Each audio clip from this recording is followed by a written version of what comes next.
Okay, children, going ahead with chapter 10 maths. Today we will learn about a theorem 10.9, which is used in a lot of sums, okay, for especially in the sums in which angles have to be calculated. Theorem 10.9, it says angles in the same segment of a circle are equal. Basically what this means is, suppose ये एक angle AOB है, ये 60 degree है. Suppose एक ही angle और है जिसका starting और एंडिंग पॉइंट वही है सेम, सो ये भी 60 होगा. सपोज ये एंगल ऐसे आता है तो ये भी 60 होगा. ठीक है, तो ये एक गिवन है. सपोज कोई एंगल ऐसा है, ठीक है, आपने ये एंगल बनाया, आपको ये एंगल दिया है 30 डिग्री, तो ये भी 30 होगा. ओके, तो ये है प्रॉपर्टी जिसका नाम है angles in the same segment of circle are equal. और आपको एक क्वाड्रिलेटरल का नेम मैं बताना चाहता हूँ उसके बारे में. तो मैंने आज told you in the last class कि जैसे सपोज कोई सर्कल है और अगर ऐसे 4 पॉइंट सर्कल के ऊपर है, देन मैंने जैसे आपको बताया था ऑपोजिट एंगल का सम क्या होता है 180. ठीक है, ऑपोजिट एंगल का सम कितना होता है 180 होता है. और इस तरह का क्वाड्रिलेटरल का नाम होता है, इसको कहते हैं साइक्लिक क्वाड्रिलेटरल. ठीक है, कई बार क्वेश्चन में आएगा prove that the given figure is a cyclic quadrilateral.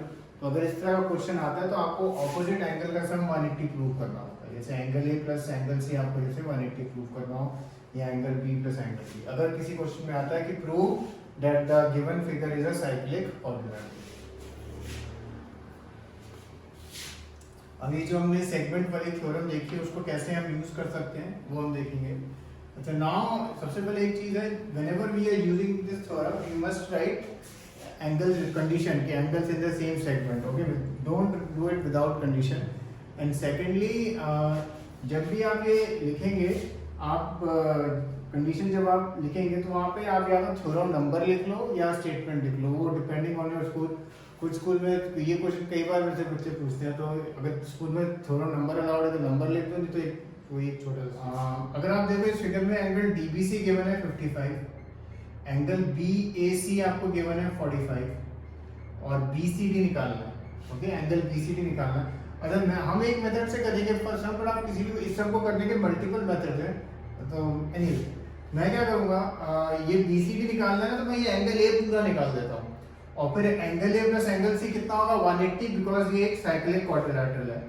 अगर आप देखो DBC से इक्वल कौन सा एंगल है, D और C से और कौन सा एंगल निकलता है DAC, ये भी कितना है 55. रीजन आप लिख देंगे angles in the same segment. ठीक है, वो रीजन लिख देना DAC is equal to DBC और reason angle in the same segment. अब इसकी वजह से ये पूरा एंगल मिल गया आपको, एंगल BAD पूरा मिल गया. अब दिस प्लस दिस 180 करके आपका सीधा सम हो जाएगा.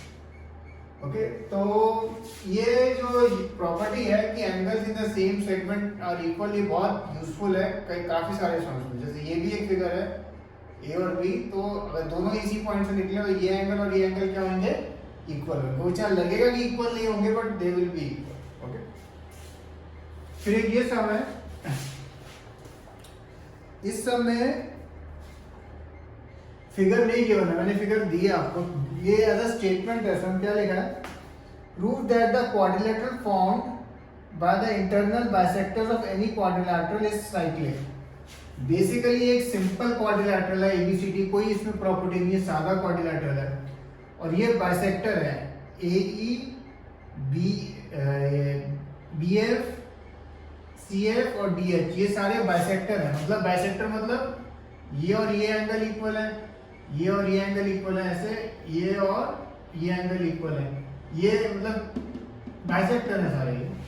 और आपको प्रूव करना है EFGH इज साइक्लिक. साइक्लिक का मतलब है आपको प्रूव करना है या तो दिस प्लस दिस एंगल का सम 180, और एक को ही कर दिया तो दूसरा ऑटोमेटिक सम 180 आ जाएगा, बिकॉज ये सम ऑफ एंगल्स ऑफ क्वाड्रिलेटरल होता है 360. तो अगर आपने सपोज एंगल FEH और FGH का सम 180 कर लिया तो आपका ये सम हो जाएगा. अच्छा, अब I want you to try this sum on your own. कुछ हिंट्स में आपको लिख देता हूँ. जैसे अगर आप देखो angle A plus angle B plus से एंगल AEB, अगर आप देखो तो वो कितना होता है 180. ये ट्राइंगल ए बी की बात है, ट्राइंगल ए बी ई की बात है। Angle A plus angle B plus angle A B कितना होता है 180। अच्छा एक चीज है, यहाँ ए बी की जगह में एफ ई एच भी लिख सकता हूँ बिकॉज ये वर्टिकली ऑपोजिट है तो उससे फर्क नहीं पड़ता है। और यहाँ पे मुझे ट्राइंगल ए बी में हाफ लिखना है, यहाँ पे हाफ, यानी ए और बी लिखा था आपको हाफ लिखना है। हाफ क्यों? क्योंकि ट्राइंगल ए बी में तो इतना ही पोर्शन आ रहा है ना ये वाला, ठीक है, पूरा एंगल ए थोड़ी आ रहा है। तो half angle A plus half angle B plus angle A B is equal to 180। और अब मैं अब क्या करता हूँ, यहाँ एंगल ए बी की जगह मैं लिख देता हूँ angle F E H, angle F E H. और एंगल एफ ई एच की वैल्यू क्या है 180 माइनस, अब यहाँ पे half angle A plus angle B, ठीक है। ये दोनों चीजें वहां ले गया और ये मैंने एफ ई एच की वैल्यू निकाली। इसी तरह से आप एफ जी एच की भी वैल्यू निकालना, वो स्टेप अपने आप करना, ठीक है। और ये जब आप करोगे और आप फिर दोनों को ऐड करोगे तो आप देखोगे आपका सम जो है ना ऑटोमेटिकली हो जाएगा, ठीक है। तो ट्राई करना अपने आप। एक ही फर्स्ट स्टेप मैंने कर दिया, नेक्स्ट स्टेप आपका फिर हो जाएगा, ओके। अब हमने जो अभी ये जो देखे हैं प्रॉपर्टीज, इसके बेस पे कुछ सम देखते हैं। क्वेश्चन 4 देखिए, फिगर दी है आपको 10.38।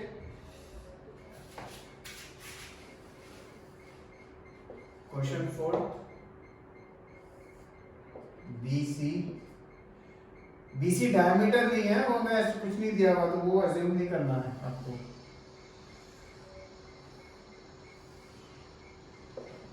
ABC BDC, एक एंगल ये 69 डिग्री और ये दिया 31, ठीक है। आपको पूछा है फाइंड एंगल BDC, BDC निकालने को बोला है आपको, ये वाला एंगल।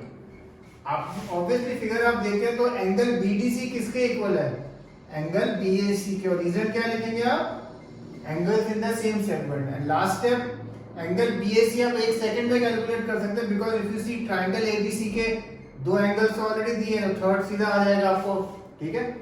सो ये दो बार का सम आता है and as you are saying it is very simple. You just have to remember the property that angles in the same segment of a circle are equal.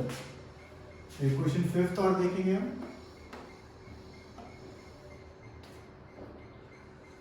Question 5th की भी figure दी हुई है उसमें आपको।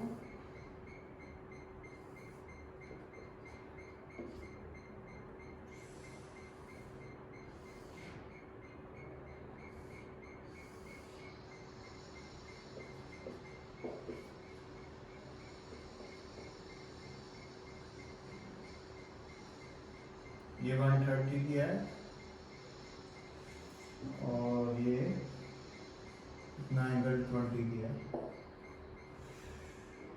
आपको पूछा है इस क्वेश्चन में फाइंड एंगल BAC, बेसिकली ये एंगल निकालने को बोला है उसने। अगेन अगर आप फिगर देखते हो एंगल BAC किसके इक्वल है, अगर आप फिगर देखते हो ऑब्वियसली किसके इक्वल है, BDC के। तो अगर आपने BDC एंगल निकाल दिया, ठीक है, aim is to find angle BDC और फिर आप बस लिख सकते हो angle BDC is equal to BAC as angles in the same segment are equal. And BDC आप देखते हो बहुत इजीली निकाल सकते हो क्योंकि ये 130 है तो ये एंगल आपका निकल जाएगा लीनियर पेयर से। और फिर ट्रायंगल EDC में जब आप काम करेंगे तो this angle plus this angle plus this angle कितना होता है 180, तो आपको ये ऊपर वाला एंगल मिल जाएगा। In all these terms, write the conditions properly. Okay, that is most important. Otherwise, teachers will cut your marks if you don't write the conditions properly. And in today's test, also the maths test, also the sums are all in MCQ form. There are two types of sums obviously. एक तो theoretical sum है और एक है जिनमें solving होती है। तो जो solving होती है वो दिखाना जो भी कर रहे हो। Directly अगर आप जो solving वाले sums हैं, especially अगर आंसर लिखोगे, then I will not give you marks. Okay? जो थ्योरी वाले समय ऑब्वियसली एमसीक्यू में उसमें तो आप डायरेक्ट ही आंसर लिखोगे, बट अगर जो कोई सॉल्विंग वाले हैं या अगर थ्योरी वाले में अगर आपको लगता है किसी में सॉल्विंग इज रिक्वायर्ड देन वो आप just do that. Okay, cheers.